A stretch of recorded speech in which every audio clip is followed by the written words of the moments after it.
What I would suggest is कि if you are studying, don't study for the credits. Do not study for the marks you are getting, the assignment marks you are getting, the the continuous assessment marks you are getting, and things like that. If you want to study, you try to understand something why that thing is being taught to you, because there is a reason. And Under the sun, under the sun, under the sun, under the sun, under the sun. Hello everyone, thank you for clicking on the video. Today I am with one of my professors in my college. His name is Mr. Dr. Ali Imam Abidi, and he has done his PhD from IIT BHU. So there were a lot of requests on my channel in the comment section that you should make one video on the PhD section as well. So here I am with the video and with sir. So let's start with it. So how are you? I'm good. Very good. So there is a very prevalent question that PhD and IIT, both these terms in the Indian context, are very hyped about. Yeah. Right, sir. Because of the label of IITs mostly. Yeah, of course, sir. So the question which comes to mind right after hearing it, how to get in, what's the syllabus and everything else is secondary. How to get in the system, how to get in the brand, which is the IIT. So, sir, please explain how to get in the PhD program. So, like, I would first tell you how I got in. Yeah. So maybe from that you will get an idea. And this is so what I'm going to tell you is basically a generic scenario all over the country. I mean, especially for IITs, and the same thing translates to NITs Triple ITs. and some very premium triple ITs also. Tier 1 colleges. Not all triple ITs, but very premium triple ITs. So the thing is, first thing is that you will have to have a GATE score. GATE, General Aptitude, MTech wala GATE. Yes, of course. Yeah. So that is required. Another thing is every IIT has some sort of threshold, some sort of minimum GATE score that is required. For them to ask you to come in and give in the exam and everything. So GATE scores are the first and the most primary this thing criteria. Okay. So you need to have a minimum a GATE score. You need to have a minimum percentile. On the basis of that, you will be able to apply into some IIT, whichever IIT it is. Yes, sir.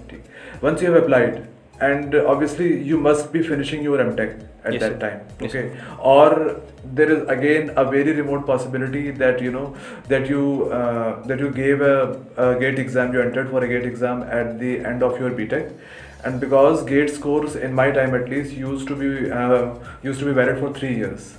So if it is good enough, that GATE score would be sufficient for an MTech degree as well as getting into a PhD degree. So people who used to get good GATE scores, they would not bother.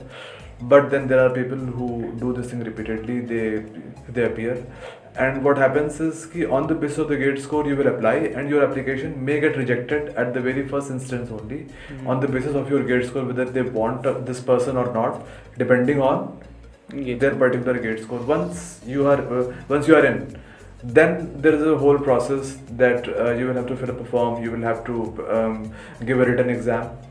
After, normally the written exam is objective. After that, you will have to appear for an interview, and then depending on the available seats that they have for PhD, like CSE department normally has the most number of seats. Computer science departments all over India, in all IITs have the most number of seats.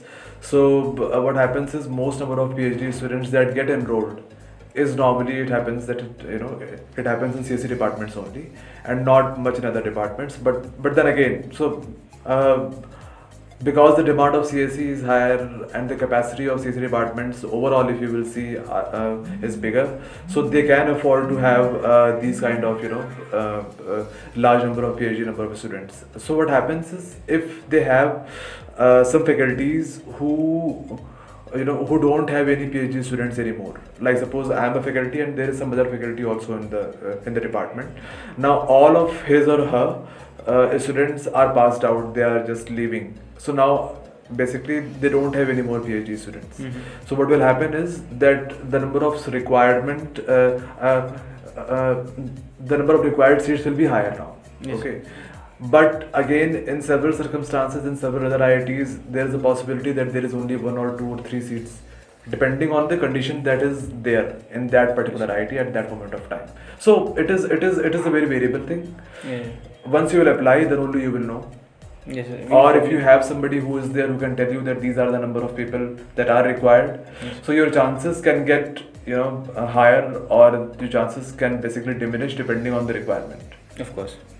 in that particular IIT. The demand supply framework. Basically, yeah. Of course. So the next question is, while we're in graduation, like I'm in second year, and anybody might be in his third or fourth year respectively. So what sort of mindset do you consider very robust in the selection of your future probably? Sure. The first very famous instinct is go for a job. Second is to go for an MBA, of course. And the third instinct is why not go for research? Why not dig in deeper with a concept I've learned in the undergrad?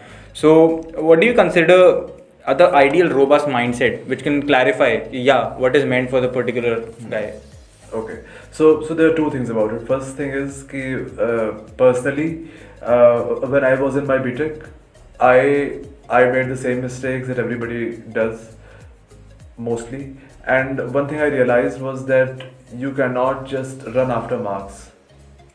One thing which we did, that we had to maintain a CGPA. So there is a minimum threshold, obviously, and then there is like the top 3 or top 4 people, being into the top 3, being into the top 4, and things like that. What I would suggest is, if you are studying, don't study for the credits.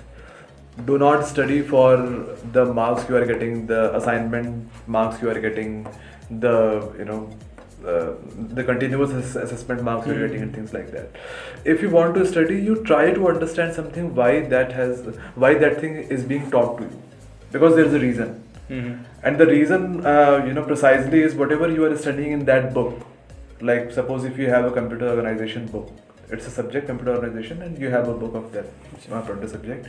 Now that book is basically a very concentrated form of knowledge that has been earned and recorded over a period of, let's say, 50 years. And why am I talking about this particular subject? Because this is a slightly hardware-based subject, and it has been taught for the past 30-40 years at least. And the thing is that if you're studying something in a single semester, if you're trying to understand something that has been learned, that has been researched over for a period of 50-40 years, and you are trying to study it in a semester, the problem is that we just want to get the ready-made knowledge which is in the book. Not exactly spoon feeding, even if somebody is not telling you, because then that would be spoon feeding. If somebody is not telling you and you are studying it on your own, even then it is a very concentrated form. So if you try to understand why this thing is being taught to me first, second, how should you go about it on the basis of why it is being taught. Like CO is being taught to make you understand the internal dynamics of processes, of your system. Like how does a data gets transferred from different memory chips and things like that. So the idea is the processing speeds, the different hardware components of the system, how are they working together, which is supposed to be and this is something that is still being worked on. That is something that is still being worked on, which is why you are getting new CPUs on a daily basis, on a monthly basis. You are getting new processors on a regular basis. Different companies like Intel and different other companies, they are making such things, because these things are still being researched on. So it's not like it's a completely dormant topic or anything. But the idea is that the work has been started since past 50-40 years, and you are trying to understand that kind of work, that kind of research in a period of one semester or maybe a year. So you will have to look at that book, you will have to look at that subject from a researcher point of view, that if I were to start from zero, how did I come from zero to this point? Okay, and then you will have to trace back. Yes, sir. So the idea is tracing back. That is a researcher's mentality. That is why it is called as research, because something has been searched, found out, and processed, and then being served to you. and you are being served that information that has been gained over a period of 50 years, 40 years. Sure, sir. And then you are studying it.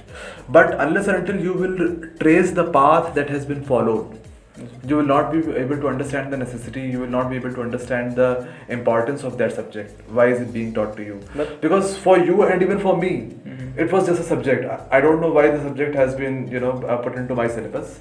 I don't know why am I studying the syllabus. I just have to finish the syllabus somehow in this semester, and I have to get some marks, and I have to move on to the next semester. Okay. So, and the example I gave was of CO, or it could be same for Automata. It can be same for compiler. That these subjects are the basic foundations of CSE, at least as far as computer science is concerned, because and that is the reason these subjects are the main primary subjects which get from where you will get questions in your GATE examination. Yes, sir. Because these subjects are the common baselines upon which you will build any new technology, upon which you will build any new specialization in computer science. Yes, sir. But then these things will have to be there. Okay, so that was for research mentality. Then there is something which is the MBA mindset you were talking about. The idea is that again, in my personal opinion, research might give you mental satisfaction, but in the long term, research will not give you Financial satisfaction. financial satisfaction, and which is a fact. It has its perks. There is nobody who is sitting above you, trying to get to make you do something you don't want to do, which is a very normal thing in the financial sector, which is Your a very brain is normal the thing. CEO. Yeah. So you will have people working above you who do not, who basically care most about the money you are making for them. Like suppose you are a salesperson, you are a sales executive or something. After BTech, people they get jobs in Baiju and things like that, and they get sales and they get these sales positions. So you have to come up with some weekly turnout. You have to come up with some monthly turnout and things like that, and you have to report it to them. And the problem is that although it is financially it is a good job, but it might prove to be mentally a little bit this thing. Taxing. Sort of. Yeah. It depends, obviously, it depends on person to person. But sir, you just said one thing we should dig deep in the subjects we are studying, right? But that may cost us something. Like that may cost us grades. That may cost us different. Yeah. So again, the idea is to keep a balance. Yes. The idea is to keep a balance, which is why I told you about the minimum threshold thing, that you will have to study, because the subjects are limited. There are a number of fixed number of subjects that you have to complete to complete your BTech degree, but then there are some subjects which are more important than others. Yes, sir. That is something that you will have to understand, and each of anybody who's watching this particular video will have to understand that there are a few subjects which are more important than the other. There are a few subjects which are more equal than the other. Okay, and the reason is that some subjects are there to help you build up the IQ to understand other subjects, other more important subjects. Okay. There are examples for that. When I'm teaching data science to somebody, a student, I want them to understand the basics of database, DBMS. DBMS is a subject, but students, or anybody who is who is going through a BTech degree or engineering degree, they do not understand the significance of a subject called DBMS. Why is it necessary? Why is it important? It's just a subject. We have to study it. We have to finish it. We have to get some marks, and we have to move over to the next subject. But the problem is that any person who wants to do something in the field of data science as such, data science specialization as such, they need to understand the basics of DBMS. They need to understand, because that is the primary way of handling data, primary way of managing data, which then expands over into different technologies, into different softwares and things like that. Okay, so some subjects you will have to put more stress on, understand them, but that does not mean that you should leave the other subjects. Which is why the idea is that you have to keep a fine balance, but you will have to give more time to some subjects compared to the other subjects, Sure. so that your grades do not suffer. So that brings me to my next question. That is regarding the Ivy Leagues. So the Ivy Leagues actually consider a lot of stuff like the co-curricular activities, your grades, your they take a person interview and a lot of stuff apart from studying. Yeah. But the Indian colleges usually for GATE Yeah. and for MTech they usually just go with the GATE score. That's it. These are two completely different ideologies to take highly skilled people. No, it can be a bit vague, but which of them do you consider more fruitful? I'll tell you. See, now to compare them, first of all, would be a little bit wrong. Yeah. I'll tell you why. Because it's all about everything. You know, it's relative to the kind of education system that particular country has. First thing. Second is first thing you need to understand is that they have a major and minor, their minor and major system of studying. So they provide this flexibility to a student to basically choose. Any person can choose drama. As a subject, as a minor subject, in a CSE while they're studying in a CSE program. Mm-hmm. But in the Indian system, there is no such flexibility, Mm-hmm. right? So and this is just my opinion. I cannot say that everybody else also thinks that way. But the idea is that they are looking for somebody who is an all-round personality. Well-rounded personality. Well-rounded personality means that the person does not need to be just specialized in computer science or specialized in a particular domain. Mm-hmm. The idea is, like, especially for Ivy League, these things, they are looking for extracurricular activities as well. The reason is that they are looking for a personality. Overall personality. They're not looking for a computer engineer or a computer scientist or anything like that. What they're looking for is personalities, people who can shine quickly. But so that just quite I don't know, hazes the very foundation of it. So like the Indian PhD, the Indian IT system, IT environment is particularly very concerned about the commercial part of it. The startups even in India, Cred or maybe Zomato, Flipkart, they're very e-commerce industries. There's no startup like Microsoft, Google who works on the very system layer, works on the very system, like on the core. They will just work. They just build on the existing technology. Is it the outcome of the very fact that India takes only people who are only concerned towards money? So there are a few people who have been able to break that mold. Yes. And so as to go ahead and make something which could not have been done earlier. Mm-hmm. The reason is that they have been exposed to that Ivy League scenario. But there is still a majority of good students, so to say, good engineers who are not being able to break the mold. Few reasons being they cannot afford to do this thing. Of course. Like, suppose for example, when I started in the BTech, studying BTech, we were like, 4 saal, we have to finish 4 years, we have to get placed somewhere, we have to start earning. Yes. Okay. Now that may or may not be the case in every household, but that is the majority. That is the if you do a case study, you will see that that is the case in the majority of households. They are being told कि नहीं, you have to finish this thing and you have to get a job as quickly as possible. Now another problem with Indian mindset is that business is relatively not a good thing compared to a job. Why? Because a job is a more stable source of income. thing. Somebody who's looking from the outside, like suppose if your parent, if your father or mother would like tell somebody that my son after completing his or her BTech, my son or daughter after completing his or her BTech has started a startup sort of thing.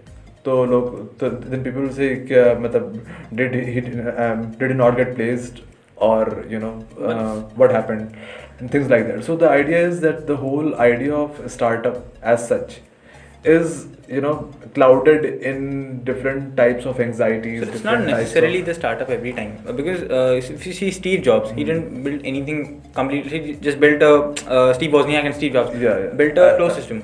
I'll tell you. The problem is with the thing with Steve Jobs and people like Jobs and Wozniak is problem नहीं मतलब the difference between Indian scenarios and jobs in Wozniak was that not both of them were engineers. First thing. Yeah, of course. First thing is that technically both were not in the same positioning. They were not both same at the same pedestal. But it proves the very point, sir. I'll tell you, but so first of all, there is a mixture. Second, the time you're talking about is the time when this industry was booming. You know, the computer industry, so to say, was IBM. booming. IBM was the front runner, and even when they started these jobs in Wozniak started Apple. Even after 5 or 6 years after that, IBM was the front runner until these people started. Again, Bill Gates was working on his own systems. Bill Gates was working on different processor systems for IBM. He worked for IBM not directly, but basically he provided his services and things like that. So there's a difference between those people and Indian. Again, the difference lies in the fact that in India, when we are talking about like starting a company or having a startup, we need some sort of investment. Of course. We cannot start something in our own garage, so to say, as they did, because we don't have the resources. So you're saying that the IQ and EQ are equally important. So at the same time. So does it infer to the very fact that the US university is taking students with the entire good personality is somewhere related to this, because being a third world country, somehow it comes in our mentality. We have to have some sort of earning first. We have to have a safe positioning, and then we can maybe invest our money somewhere, not directly jump into the business thing, but we can invest, indirectly by having stocks and things like that, by having some share in the stocks and something like that, and then maybe move on to gradually move on to increase our span. So to say. We spoke about the money part of it. So I just wanted to throw in the question that there's a lot of rumor on Reddit, on Quora, that the PhD is a very academic oriented program. The majority goes for DRDO, scientist, or maybe professor in some college. That is the post people actually want to go, certain people, but they just can't teach. They have so much knowledge, they just can't teach. That's the problem. So the primary instinct is to earn. So a lot of boot camps have came into place.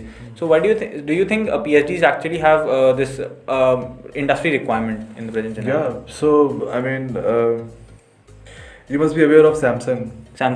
Samsung has its own R&D division, R&D labs in India, in more than one place at least. I think in Hyderabad and in Bangalore at least they have. Yes, sir. I'm not aware of SAP any, labs also. SAP labs are also there. Yes, so I'm not aware of any northern region R&D labs that Samsung has, but at least in the south they have. Now those labs do not just they're not R&D for the name of it. What they do is basically they work on technologies that have been worked upon previously. So like suppose if you're going in as a new entrant, what they will give you to work on is something that has already been worked on, and there's a reason for that. It's the same thing I told you about the meaning of the word research. Okay. So basically you will have to get to that point, Fair enough. You'll have to get to that point, and then they will ask, or they will give you a project which might then increase your or move you ahead or further into another project which is an advancement of the previous one. Okay. So as an entrant you will have to, so the whole idea of research R&D will be there. Yes, sir. Okay, you will have to work on something that has already been done, understand how it is working, and then maybe once you have understood that completely, and they will be assured that you have understood, then you will be asked to build something upon that. Yes, sir. Using it as a foundation. Yes, sir. So all my questions are completed. But sir, there's one final thing, is because this majority of my viewers are from the BTech second year, third year, fourth year department. So that's the question, that if somebody is in BTech, there are a lot of things you can do. You can work in ML, data science stuff. And there's an option for go for competitive coding in the job focus. And third is go for GATE and all. So what should be the primary instinct for someone who is like a middle class guy, came into college, needs a good job, but also is interested as well? Again, because there are so many alsos. The problem is that there's not a well-defined singular path. Yeah. That is, and which is a problem. Which is a problem. Which is the problem. The reason is that the subjects that will give you better grades might not at this moment of time might not be the subjects which will help you Grab a good placement. grab a placement or get into a good grade score and things like that. Mhm. So you will, which is why I told you will have to have some sort of Patience. balancing act. Being patient obviously is Mhm. one of the primary things, but you will have to have some sort of balancing act. Yeah.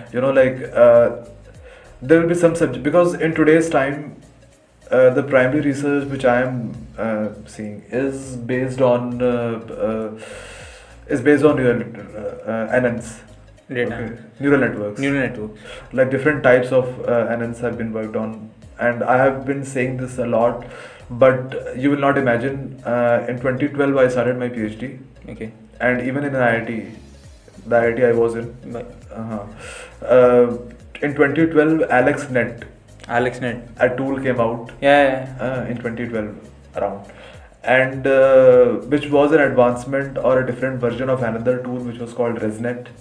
So these tools were used for image classification and things like that, and they were awfully good at that, like amazingly good at that for that time, for 2012. And basically when these tools came out, it was basically, I mean, I don't have the exact words to sell, but it was basically a revolution, Revolution. in the field of image classification. Mm-hmm.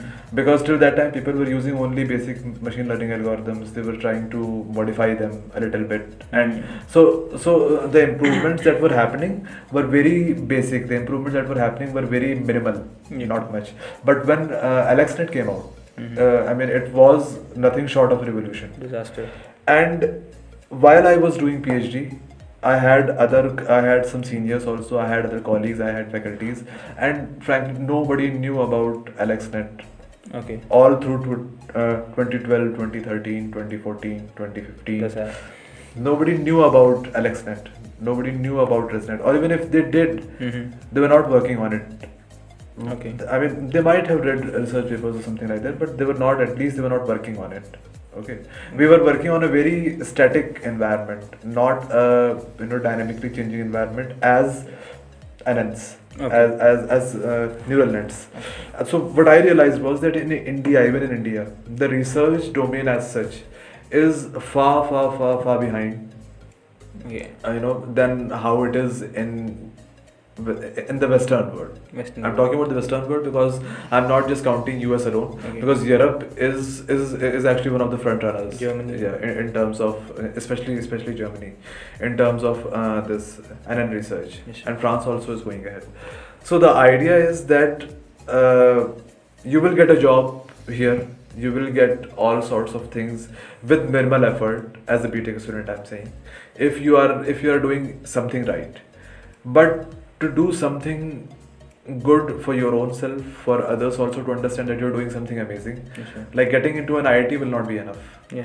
Like the example I gave you, I was in an IIT, and I tried looking for people who would work on this thing, but nobody basically knew anything about it. Yeah. Not much, at least, to start something. Okay. So I had to do my work on a very static environment, and I finished my PhD and I got done with it. And then I started working on this thing as an independent person. And now I have 2 projects working already on based on LexNet, based on ResNet and things like that. We are trying to modify it to a better version.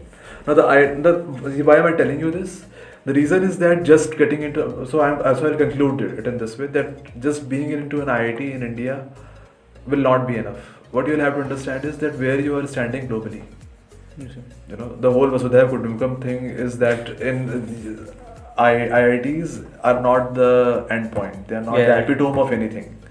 You understand? Of course. Because ultimately the people who are teaching in those IITs are the same Indian people who have come out of the same educational structure. Mm-hmm. They're not looking for well-rounded people. They're not looking for personalities who would shine. Mhm. Which is why India does not have scientists. Okay. Because you cannot possibly be a well-known sort of Nobel Prize winner level scientist if you are only going like naak ki seed mein Naak ki thing. seed mein. That is not going to work. Okay, sir. That is not going to work. You will have to be a well-rounded personality. Of course. and which is something that they are asking for, that they require, and they look for. Live leaks Yeah. and MNCs. Yeah, so that's pretty much it. Thank you for lending us your time, sir. Thank you. And thank you for viewing it for so long, if you stayed. Sir, any final note to the viewers, sir? No, you guys are doing good. You are basically propagating something that needs to be told. That it is something that must be told to people at your age, at your level only, at least, and even to people like who are moving on to their third year, final year, and who are even in their MTechs also, Yes, sir. and other related fields also, because nobody will tell you by their own personal experience unless and until they have experienced it. Yeah. And even you all will come to know about it once you have experienced it. Of course. But then there will not be enough time. You cannot move back in time and then change things. So the idea is that you keep on this channel, you keep on this platform that you are using to make more and more people aware of these kind of things. Yes, sir, of course. The ifs and the buts, Yes, sir. those kind of things. Trying a level best, sir. Thank you, sir. Thank you for giving, sir. Thank you. Daddy, oh, Daddy.